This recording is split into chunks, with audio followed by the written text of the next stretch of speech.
Welcome back to the channel. तर आज आपण आलेलो आहोत सिन्नर येथील गोंदेश्वर मंदिर मध्ये विजिट द्यायला। 500 वर्ष जुनं हे मंदिर आहे। अतिशय सुंदर हे मंदिर आहे। तर आम्ही बाहेर उभे आहोत मंदिराच्या, तर आतमध्ये जायचं आहे आता। तर चला मग तुम्हाला पण आज मंदिराचं दर्शन करवूया। नाशिकमध्ये दुर्मिळ आणि प्राचीन मंदिरांचा खजिना आहे।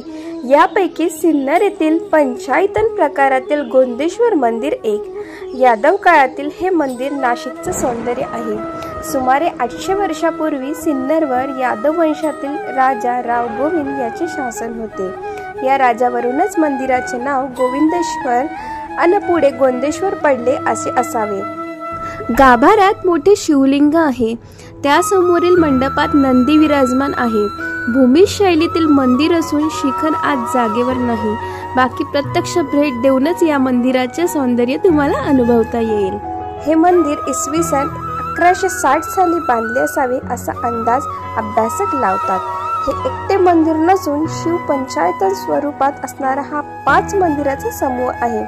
म्हणून गोंदेश्वराचे महत्त्व फक्त सिन्नर अथवा नाशिक पुरते मर्यादित नाही, तर महाराष्ट्राच्या स्थापत्य शिल्प वैभवात या मंदिराने भर घातलेली आहे। मंदिरातील शिल्पकाम त्रिमित असून त्यावर पडणाऱ्या परावर्तित प्रकाशाच्या आणि सावलीच्या छटातून मंदिराचे देखणे पण अधिकच उठावदार दिसते। सभा मंडपातील खांब नक्षीने कोरलेले असून त्यावर आणि मंदिराच्या बाह्य भिंतीवरती सूरसुंदरी, देवदेवता, गंधर्व, अप्सरा, पौराणिक आणि रामायणातील प्रसंग अतिशय सुंदर कोरलेले आहेत। तर अतिशय रमणीय असे हे गोंदेश्वर मंदिर आहे। तुम्ही अजून विजिट केली नसेल या मंदिराला तर नक्की विजिट करा।